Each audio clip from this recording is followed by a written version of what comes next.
Okay, hello everyone. My name is Philip Palumbo, host of the Palumbo podcast, where we interview successful business people on how they got to the top. Today we have with us Paul Aversano, a successful business person who's a managing director at Alvarez Marsal, where he heads up a global transaction advisory group that delivers quality cross-border services to private equity firms and strategic buyers all around the world.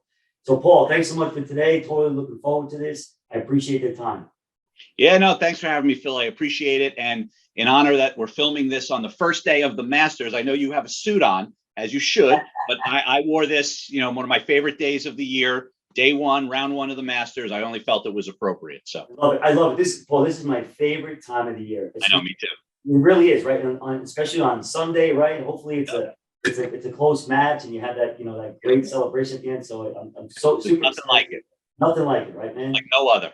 We should be there, actually, you and I. That's what we should be. So that would be, yeah.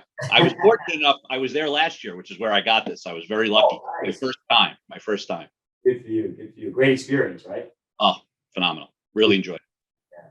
Good stuff. So, Paul, thanks again for being here. I appreciate it. So I want to start, Paul. Obviously, you've had a great career. You're having a great career. And you and I grew up very similar on Long Island, South Shore, similar type backgrounds, working class family, et cetera. So what I want to know is, when you think about where you are today and how you grew up, was it something that motivated you or influenced you that drove you to where you are today? Yeah, it's a good question, and I do get asked that once in a while. So like you said, I joined Alvarez Marsal 16 years ago to start this business, co-found the transaction advisory group that I lead globally today. And prior to that, I had spent 15 years in the Big Four accounting world. I'm a CPA by trade. I was a partner at EY prior to this. I went to Binghamton University, which is a state school here in New York. After high school, but fully publicly educated. I went to public high school, Hicksville on Long Island, and then public university. But when I think about answering your question, it's probably my parents more than anything else. I'm the first person in my family to go to college, and so my parents are obviously very proud of that. But the work ethic, was what I got from, I think, my mom and dad. My father was a Marine, and my mom was largely a stay-at-home mom. But when I was growing up, they were, you were always on time. You always, they would never let you stay home from school. I always had a job. I always had to get up for work, and if I didn't, they made sure I got up. Right.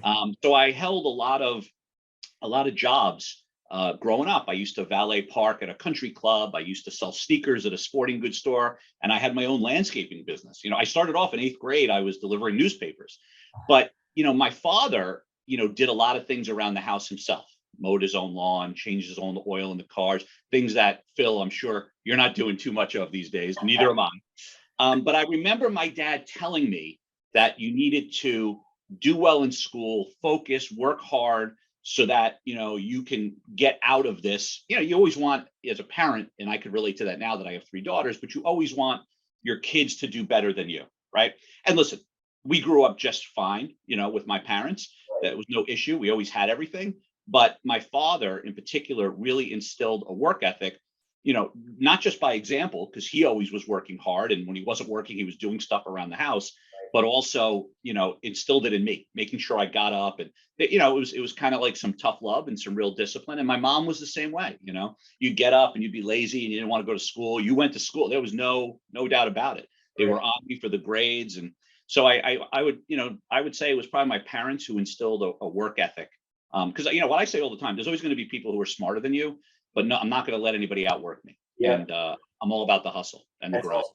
That's awesome. It's true. It really is true. It's funny when you talk about like mowing the lawn, and I don't know if you remember attaching the lawn. Attaching the lawn means that when the lawn was dead, so I had to go outside and attach. That was rough work. Oh my gosh, my fingers! I had blisters all over my hands. I'm like, what's going on over here? But it's so true. Like when I grew up in our household now, which I'm sure is similar to yours. Melissa, my wife, was a school teacher, and she stays home now to take care of the kids.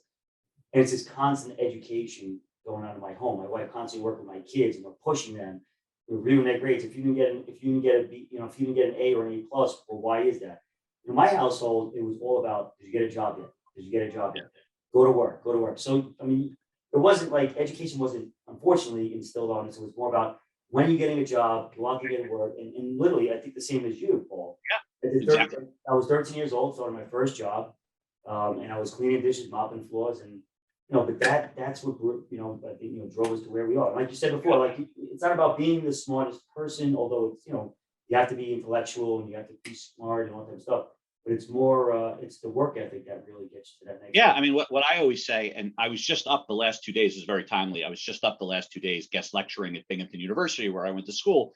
And one of the things I always tell the students is, I have no problem doing the things that other people don't do or don't want to do to get to places where other people aren't. Right. I mean, that's, I joke around also. I'm sort of a blue collar guy in a white collar job, but that served me well, you know? That's so awesome. I know we've talked about this too. Yeah. I'm So, just comfortable with the Harvard educated guys on Park Avenue than I am with the warehouse manager. It's all the same to me. which is great, right? I mean, it's great. Yeah. It's not like binary. Like we can be a chameleon, which is really great. Right. Yeah. So the work ethic is the one key thing that drove you.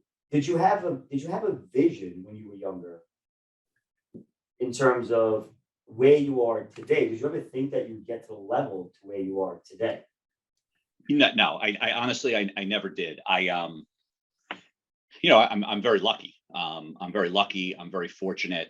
And there's a lot. I've surrounded myself with a lot of very good people that have contributed to this success. Um, I wouldn't say I was smart enough to have a long-term vision. I just was going to work hard, and you can't necessarily control if and when opportunities come your way.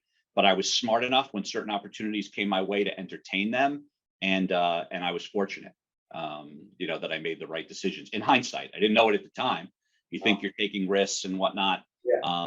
but like I said, one of the philosophies we use here at our firm at Alvarez and Marsal that I learned from our CEOs, they said, whatever you do, just hire the best people, right? Because if you surround yourself with the best people, regardless of what you're trying to accomplish, regardless of what goes on with the economy or the business, the best people are going to find a way to be successful. So that's been my philosophy, since I started this business 16 years ago, just hire the best people. And that's served me very well, because the majority of the people that work here with me are probably better than me. And that's okay, because we all are in it together, Yeah. No, that's like Ronald Reagan, right? Ronald Reagan, wasn't the smartest guy in the world, but he knew to build a great team around him to push him to where he needed to go. Right. Right. Super, super important. In terms of risk, you mentioned risk before, right? So our audience who's listening, like this is really important for people to understand in terms of moving to the next level, and so on and so forth, right? How do you look at risk in your decision-making process as it relates to your success? You're asking some really good questions, and you didn't prep me for any of this, but they're very, very good, That's a good very, one. very good questions. That's a great question. So, I'll tell you, and again, it's really only with the benefit of hindsight. So, here's a perfect example. So when I was a partner at EY, Ernst and Young in New York, and as a CPA, just by nature, I'm risk averse, right? There's not a lot of high risk CPAs out there, right? Right. But when I had the opportunity, I was in EY is a very large, stable, global professional services firm. I had the opportunity to join my current firm, which was much smaller than I was like employee 700 back in 2006. We have over 6,000 today, but when I joined, it was much smaller, and I was concerned about the risk of leaving a large global firm to come to a smaller firm like now. And I was married. I had one kid. My wife was pregnant with the second one, and it really was, talking to my wife Sylvia, it was, we both evaluated it as equals, right? And I said, this decision is as much yours as it is mine. Yeah. And we looked at it objectively, right? Because a lot of people make subjective decisions, and that's tough to do. You got to remove the emotion out of it. And when it's almost like, you and I, Phil, we advise clients, right? So what I try to do with myself is say, okay, if I was my own client, what would be my objective advice to myself? Right. And you measure the risks and the opportunities, right? And I did that with my wife, and I said, what should we do here? And we both collectively came to the decision, because when you looked at it subjectively, It was much easier for me to just stay and ride the wave at a big global firm, and I would have been fine, right? Would have been happy? Maybe, maybe not. This one was, start something from scratch. Who knows what's going to happen? Much harder work. But my wife and I both agreed when we looked at it objectively, sometimes the right answer isn't the easy answer. It's, the right answer may be the harder route traveled, but the risk reward pays off. Right. So what we did was we collectively agreed this was the right decision for our family. We teamed up. My wife's like, listen, I'll handle the kids in the home front. You go do that and we'll see what happens. And we never look back. But I think the end of the day is if I was advising myself as a client objectively, what was the advice when the opportunity presented myself? And that's the way I tend to approach, decisions that involve risk. Yeah, which is great. It's like, as you know, when I was at UBS and I made this decision to go off on my own, and I talked to you about it, and many other people Yeah. get objective feedback, which as I know certain people I trust would provide that for me. And then, I could have went to Morgan Stanley out of that as an example, and just like you said, kind of the safe road to go, sort of. But then I decided, hey, this is kind of what I really wanted, and like you said, I sat down with my wife. You sat down with Sylvia. I sat down with Melissa. And I said, "Here's what I was thinking." Melissa was a little concerned. She's like, "Well, Yeah. this evening." When I left UBS and said goodbye, I couldn't bring my clients with me. I had to call everybody, and hopefully they were going to come on board. And thankfully they did. But I think risk for me is like, okay, well, what's the worst case scenario and what's the best case scenario? Anything in the middle doesn't matter. So I think for the audience, I think people look at risk, Paul, as okay, I'm going to take this leap of faith. And if it doesn't work out, I'm going to lose everything. So I'm not going to do it. I think people have to understand that's not the way you have to look at it, right? But you do have to measure the worst case and understand the worst case and how you're going to manage that if that were to happen. Yeah, and I don't know if you've heard of this, and you could Google it if you haven't, but it's called the 10th person rule, where you have 10 people in a room, and if it's the job of the 10th person to always think about the worst case scenario, regardless of how remote it may be, right? So, we have an executive committee at my firm. We're all on it. And I always, before we make big decisions, I assign the 10th man or 10th person to someone. And I say, listen, your job, if we all agree on something, your job is to poke the holes in it. What's the worst thing that can go wrong, right? As remote as it may be, as extreme, oh, that'll never happen, but let's get it on the table because you never know what could happen. It's called the 10th person rule. So if there's 9 people making a decision, the 10th person is in charge of what's the real risk here. And I've started to employ that a little bit in what we do here at A&M. And it's interesting because you get in some conversations but there's one person always thinking contrary to everybody else. Right. And you kind of on your toes, But that's great. And you need that, and you can't have yes people around you. You need that type of stuff so you can make good sound decisions. So we have a meeting with all right, who's going to be the 10th person here? And you're it. Okay. So they stay out of the decision making. We all make a decision and then they try to poke holes in it. Right. That's great. That's really great. So based on where you are right now in terms of everything you've experienced right now, I'm going to get into some leadership and management stuff in a moment. But before that, so what are, let's say, top 3 things that you've learned so far in your career that would be helpful for someone to know? I think it depends where you are in your career. I was just on campus with, a bunch of graduate level students talking about leadership and stuff like that. I think early on in your career, it's much more about, what I tell the students is, positive attitude and willingness to learn, right? Positive attitude and willingness to learn will get you a long way.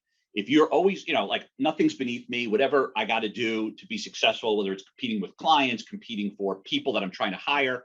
But if you're positive about it, right? And, positivity takes you a long way if you believe in yourself. And then also a willingness to learn. Like if you think you know everything, you're way off. I mean, I'm learning every day here at this firm. People around me, people that work for me, people all over the place. And I'm just always trying to learn. And if I'm not learning, that's a problem. Right. So you got to be open to the learning. So what I always say is positive attitude, willingness to learn, that's a constant, right? Always maintain that. And then depending on where you are in your career, there are other moves that you learn, over time. Depends, what industry you're in, what you're doing for a living. So, that's a little bit more specific, but I'm a big believer in positive attitude, willingness to learn, grit, right? The power of passion to persevere over long periods of time to achieve a goal. So I call gritty. I like people who are gritty. I try to hire people who are gritty. Love that. Love that. Grit's one of my favorite words because it's like we're grinding, every single day. Like you said, we're like blue collar guys with with suits on, but we're Right. grinding, We're not laying bricks, but we're laying bricks, right? And Doesn't matter what you wear or what you do. It's all the same grind, man. it Doesn't it, it really is, Paul. It's just a mental grind. It's a mental grind. got to do your thing. Right. Paul, the greatest thing you just said is like you always have to be willing to learn. I am learning every single day. Every day. Right? I mean, like you pick up the paper, Financial Times, Wall Street Journal, talking to people like you. It's like it's amazing. I mean, it's amazing how you can constantly learn. And I'm never afraid to admit when I don't know something. Like Yes. people come in here and ask me a question, I'm like, I have no idea, but let's figure it out, right? Yeah. I mean, I'm not a believer in hip shooting. I'd rather say I don't know and we figure it out. Yes, I totally agree. I think that's a really clear message, and I agree with you. Clients come to me all the time, and they'll ask me something. If I don't know something, I You're have to better be off. straightforward. Because if you're not, and you get caught that you think you know something, but they obviously Oh, did not, no. you lose complete credibility. Absolutely. Yeah. You actually gain a lot of respect when you tell people you don't know something, but we will figure it out. We will figure it out, right? That's right. That's Yeah. right. And that's why you hired me. That's why we hired you. Right. We'll figure it out. That's why you have the team, etc. You said passion before, right? Which is really interesting because there are a lot of people out there in the world, in this country, that are not happy with their careers. There could be 50, 55 years old, and they've just never been happy with their careers. But unfortunately, they felt that they had no choice because they need to make the money, get the family going, etc. Everything you can imagine. So, what do you say to those people who are saying to themselves, gosh, I really wish I could do this, but I can't. Those people that are not really like, you need the passion to really get to be a gritty person to move into Yeah. it. What are your thoughts on that? Well, I do think it's very important to find what you like to do for a living.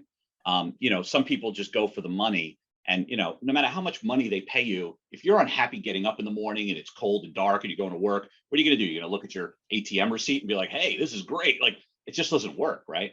What I tell my people when it comes to evaluating your career, and this is what I do myself, there's really three things if you think about it, right? When you're looking at yourself and your career and your job, right?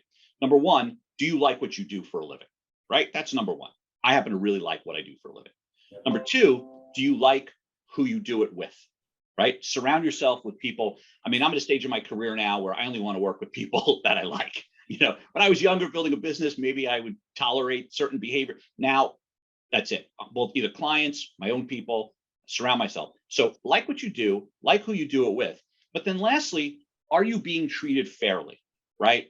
And fairly, part of that's compensation, but part of that is learning, advancement in your career, development, promotion, all those things. But if you think about it, if you like what you do, if you like who you do it with, and you're being treated fairly in all material respects, what else could you ask for in a career, Nothing. right? Nothing. So the challenge is if you don't have one of those things, I think you got to evaluate your options. Otherwise, you're just not going to be happy. Yeah. Yeah. And we spend a good part of our waking life working, right? Yeah. I mean, and everybody's got different views on work-life balance. Some people need strict lines. I'm the type of person, I don't know where Alvarez Marsal starts and Paul Aversano stops. Like we're one and of the same, right? My personal and professional lives are completely meshed. I work when I need to work. I do personal things when I need to do personal things, and you just figure out a way to make it work. But everybody's got to figure that out for themselves. That's just what works for me. Yeah. So regarding balance, right, which is a big thing, we get home, we're talking to our spouses or children, and sometimes you have something on our mind, and they can clearly see that. So how does someone like you at your level balance your life and make sure that we're checking all the boxes? In other words, good professional, good husband, good dad, etc. Well, I mean, I'm a everyone always says, like in our industry, Phil, they're always like, client first, client first. I don't say that. I say family first, period. And I actually have that as a stated. I have my own leadership philosophy that I developed that I share with people and say, hey, if you're going to come work here, this is kind of the way we do things. You may not like that, and that's okay, but then maybe you should think about whether you can work here with us, right? So one of the things that I say, it's family first, then the client, then the firm, and then yourself, right? That's the order of priority. Now, over an extended period of time, all of those things should be balanced. But there will be periods of time where your family's got to come first, or sometimes the client, or you got to do what's best for the firm. But again, over an extended period of your career, those should all be equal, right? So what I do is I'm very big, even though I travel a ton, but I'm very big on making sure I'm there for the kids. So what, all their sports and all that stuff, unfortunately I can't coach because I can't make that level of commitment, even though the kids used to ask me, but I do attend and I'm at almost every game and I put them in my calendar and I just protect it like it's a client. Right. And part of the battle too is you got to make sure when you're there, you actually are physically and mentally present. Put your Right. phone away and just pay attention to them. And I think part of the battle that I've learned with parenting is just showing up. That's like half the battle. Yeah. And we go on a lot of vacations, and we never go on vacations with other families because I want to spend time with my wife and my kids. I don't, that's not the time. There's family trips and there's friend trips, right? And I'm the person, I don't commingle them, right? So, I think when you carve out the time to just spend with your family, if you protect and prioritize the kids, and Sylvia, my wife will tell me things that, I never miss a parent teacher conference. Even if I have to dial in, I'm there, and I'm involved. And when the kids get their report cards, I sit down with them, progress reports, and we go through them. I've been doing that. My oldest is graduating high school. I've been doing that all along. So I think you just got to commit to it like anything else. Yeah. Now, do I have a lot of other things going on in my life? I mean, if you look at my life, it's really three big buckets, right, Phil? It's work, it's family, and then my only hobby really is golf, and even that transcends work, right? So it's even not even pure. If it's not in one of those three buckets, chances are I'm not doing it. I agree. That's just the way it is. I had to simplify things. I agree. Work, family, golf. That's it. I agree. The golf, you can put that in the work bucket even. You definitely can. It's funny about the vacation thing. It's like, we're always so busy and doing a million things. And I always say, like, a family time, that's why I love vacations, because it's one time with your family that you're sitting around, just hanging out, just you and your family, nobody else around. Yep. But the thing is, I do love a lot of families in town and things like that. And I do enjoy being with them, and I do want to go away with them, but then it does take away from that. Right. I said years ago, because if you and I were on vacation with kids, you and I would be hanging out and we'd be playing golf. We wouldn't be with the kids, right? So I said a while ago, I said, still, listen, we're either going to do a family trip or a friend trip. Let's decide what it is, right? And just be clear. Because if you don't have clear lines there, then there's friction. Right, exactly. I totally agree with you. Paul, in terms of, I want to pivot a little bit to leadership, right? So you lead a team, which I've always known. I lead a team. Share with me, in terms of leading that team, what you do to keep everybody happy, motivated. You said before, hire the best people, right? We could probably talk, for a while just on that alone, and how do you find that? But as a leader, what do you do on a daily basis to keep your team happy, motivated? Like, hey, I love this guy, Paul. I love Marshall. I love Alvarez Marsal. I want to stay here. I don't want to go to a competitor, etc. Yeah. I don't think you're going to find many people that say they love Paul Aversano, but that's okay. I'm a fan, Paul. but no, I think it first starts, one of the main, I have about 700 people in my division that I lead globally in 32 offices around the world. So, from Asia, India, Europe, Latin America, Middle East. So it's even more challenging because there's a lot of cultural differences and things like that I have to manage. But at the end of the day, one of the things that I look at is our retention, right? That to me is my ultimate scorecard. If you're doing a good job, people are staying, you're growing, no one's leaving. Our retention is great. I mean, our turnover is under 5%, which is phenomenal. Where the industry that I'm in is like 40% against my competitors, So I feel like we're doing something right. But it really starts, Phil, in my opinion, in professional services like we're in, it's all about hiring, right? The right people. So when I lead the hiring of experienced partners myself. I don't outsource that to a recruiting firm. Now, it's a lot more work for me, but in our business, what's it about? People and clients, right? So that's where I should be spending the bulk of my time, not running a business, not the admin side of things. You can get other people to do that. Right. So when it comes to hiring, I think that's one of the most important things that we do because that's our product, right? So when I'm hiring, what I look for are people that are in alignment with our firm's culture and values, right? And, I've literally hired hundreds of people at this firm over the last 16 years. And it's gotten to a point where I know what culture and values we're looking for. And those people who possess them will have long-term success with us, right? And I can tell you what those are, but that they're unique to our firm. So when I'm interviewing, it's all about culture and values. Now, obviously, you want to make sure they know their stuff technically and that type of stuff. But the most important thing is a culture and values fit. So Paul, can I answer this real question regarding that? I don't need to know all of them, but just give me one example what you mean. Like you're interviewing me, Right. How do you know if I'm on board with the culture and the value? Well, first of all, there's no substitute for spending time with people, right? So if I was interviewing you and you were coming in as a senior partner with me or a partner, we're going to spend a lot of time together. It's not going to be a 2-hour Zoom interview. We're going to have an hour Zoom. We may do a couple of them. We're going to have dinner. We're going to get together with the wives. Like you spend that time. Absolutely. Right. And it takes months to be sure. But the 3 attributes that I look for in my business that I know will contribute to the culture and values of success at our firm. Number one, we want people, everyone at all levels, to think and act like owners, right? Our firm was founded in 1983 by Tony Alvarez and Brian Marsal, and they're still actively running and acting as co-CEOs today. And we always say, let's uphold the founder's mentality, right? So if everybody thinks and acts like an owner, I don't want people that are asking me how many days vacation I get and they're going to punch a clock. Like that doesn't work here, right? So number one is thinking and acting like an owner. Number two, we want people that have an entrepreneurial spirit, fire in the belly, doing whatever it takes to be successful, whether that's competing for clients, competing for people. So when I talk to people, I can get a sense of, are they willing to do whatever it takes? Do they have that grit, right? And then lastly, I look for people who have an appropriate level of self-confidence in themselves. Appropriate level, but not overconfident where they're cocky, because we have a sort of unofficial no asshole rule here. Love it. We stick to that. Life's too short. Like I said, we don't hire people that we don't like. But people that have an appropriate level of self-confidence in their own abilities. Yes, I can do this. Yes, I got it. Right. And if those are the people, owner, think and act like an owner, maintain that founder's mentality, entrepreneurial spirit, fire in the belly, and appropriate level of self-confidence. If you have that mentality, that's part of our culture and values. You're going to be successful with us. That's what we. That is really awesome.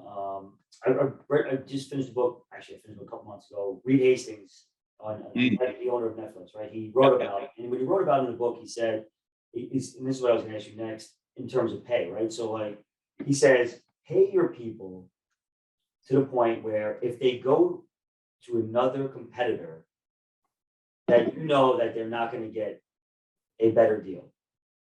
And he said, tell them to go to the other competitors, right? And shop it out.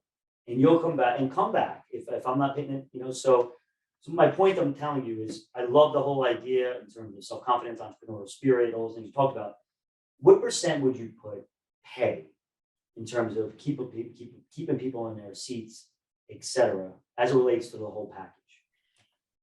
Obviously it's important, right? I think, part of our model is we only want to hire the best people, and therefore we're willing to pay them the most money. But then in turn, the best people do the best work, and then they make the most money for the firm, which then allows you to go out and hire the best people who do the best work. And it's a vicious cycle. Yeah. That's the cycle we try to keep involved, right? Best people, investment spend to get them. They do the best work. You can charge premium rates or deliver premium returns to your client. They see the value. Clients don't have an issue paying if they're getting value. That's what you found. So as long as you're delivering value, the fee discussion is easy, right? But you got to deliver value. The easiest way to make money is do great work. Everything else takes care of itself. Right. If you're negotiating, pricing, well, then they don't see the value, right? You don't want to be selling, you want to be serving, right? So we always have this service mentality. I go to meetings now, it's like, hey, how can I help? What can I help you with? And even if it's not something that A&M does, I'll find someone outside of A&M to help you, because that's what we do. We're here to help you be a successful investor. That's our mission. We tell the clients, whatever it takes, broad mandate from us is to help you be successful. If you're successful, we're successful. That's how we win. So I think the pay is important because that enables you to hire the best people. I don't expect people to come to A&M for the same or less money. I mean, that's just not, let's be realistic. Right. So, but it's also, we're a meritocracy. We pay for performance. You're not going to sit here and not perform and get paid. You got to perform. Now, for the right people, it's a great model. We liberate you. You have almost unlimited upside, but it's not for everybody, right? But for the right individuals that we attract, it works. What about administrative people, operation people that maybe don't contribute to the bottom line, but they're there for really important reasons? How do you get them to think like an owner, like you just said? Well, what we try to do, I'm a big believer also in alignment of interests, right? I want everybody rowing in the same direction. So one of the things that we did, let's say when we started our US business, I have partners and teams in 10 offices across the US, but I couldn't tell you a P&L for each one of those offices. It's irrelevant. It doesn't matter. We have one P&L. It's called US. Everybody's in it, top to bottom. We're all in the same bonus pool. Everybody sees it. It's transparent. Everybody's working toward. So the objective is bringing the best person to serve the client, regardless of where they reside, right? But it's got everybody swimming in the same direction. So it would be impossible, for some of my partners to have bad years and for me to have a good year. It just doesn't work that way. We're all in the same bonus pool. Either that pool is up or that pool is down. And then more broadly, the partnership at A&M is global, one global partnership. We all share in the global earnings of the firm. So compensation drives behavior, right? So what are the behaviors you want? And then you work backwards for the comp. But even my executive assistant, Phil, she knows everybody's got a variable portion of their compensation. She knows that, the better the firm does and that my practice does, just the better she does, right? So, when she's representing me when she's on the phone with partners I'm trying to recruit. So even she's got an element of variability that is linked to everyone else all the way to me. We're all rowing in that same direction. Yeah. And it doesn't matter whether you're client serving or non-client serving, everybody's got a component of that rowing. Right. So they're all in it together. Yeah. And that alignment of interest is what gets you into the right mode. I'm a big believer in alignment of interest. Love it, Paul. That's awesome stuff. So I'm going to pivot for the next 3 to 5 minutes. Just quickly about, obviously you're in the world where you're talking to private businesses, CEOs, et cetera, buying and selling going on. So based on the current environment that we're seeing today, right? And we talked about, what we think going forward, et cetera. Have you felt that clients are holding back a little bit now because they're concerned about what may happen 6 to 9, like I tell everybody right now, right? Economic data that we're reading about today is yesterday's information. I'm not concerned about that. I'm more concerned about what the data is going to say 3, 6, 9 months from now, based on what's going on with the Fed and inflation. Yep. Are your clients thinking the same way? It's funny to hear you say that. So yes and no. I would say, are they concerned about what's going on 6, 9 months from now? Absolutely. So you're right on that. But as far as holding back, it's the exact opposite. They are trying to transact as much as they can right now, selling everything that isn't nailed down because they're afraid of what's going to, I've coined the phrase years ago, the vortex of volatility in the market. Bloomberg, I think, calls it their wall of worry. But there are so many variables impacting the market today, and the world is incredibly connected, from the war in Ukraine to inflation to COVID, supply chain issues. I mean, all the stuff, labor shortage, all the stuff better than me. But it's like a swirling vortex that creates so much risk. And if you can navigate that, there are opportunities in there. I mean, we got the midterm elections coming in November, right? Yeah. So from what we're seeing, potential tax law changes, if Biden administration increases capital gains. So we see the opposite. Everyone is either selling or buying to get ahead of those potential changes. Wow. Right? So they're concerned, like you said, but they're acting. So we haven't seen any slowdown at all. It's going to be interesting to see, what happens. But right now, it's still a gangbusters environment. Is the buy side trying to bring their bid down a little bit? No, we haven't seen any deterioration in pricing, valuation multiples, none of that. Part of it though, you got to look at the industry. Like I serve primarily private equity, family offices, sovereign wealth funds. They have so much capital in the system. I mean, there's over $1 trillion of dry powder that's been raised from financial buyers that's got to get deployed. So even if the economic environment is a little shaky, the competition for M&A and deals is just propping a lot of that stuff up. And then what you have is, think about, go back 2 or 3 years ago, the underlying currents that were driving M&A are still there pre-COVID. Technical, innovation, digital transformation, Right. Think about like, Amazon buying Whole Foods, like deals like that. So we have clients who are selling businesses because they have old technology and they're just going to exit. And we got clients who are buying things to get into new technology, right? Think about the entire automotive ecosystem, from how you buy a car. Now you got Carvana, Vroom, those places. You got electric vehicles, you got autonomous driving. Think about how that whole market, well, that was happening pre-COVID. Right. And then COVID just added different elements to that. Right. So that's why, change and chaos brings opportunity. Absolutely. But you got to know how to navigate that, and you got to take those risks, right? Right. So it's true. It's true. The thing, that's why when you think about the world, like even if a recession does happen, I just feel like there is so much cash out there. There's so many investors that are looking to put capital to work. And hey, if I can get a bid 10, 20% lower because of a recession at some point down the road, I just think and that's what always creates a bid on the markets, whether it's privates or publics, and lifts things up. So even whenever though, you see a dip in the market, how short-lived is it? It's amazing to me. Yeah. When Ukraine was invaded, there was like a 1-day dip maybe, and then the next day it was back up. It's Yeah. like very resilient. But I'm probably more in your camp. I think a year from now, I think the world's going to be a very different place. Yeah, I would agree with you. I agree with you.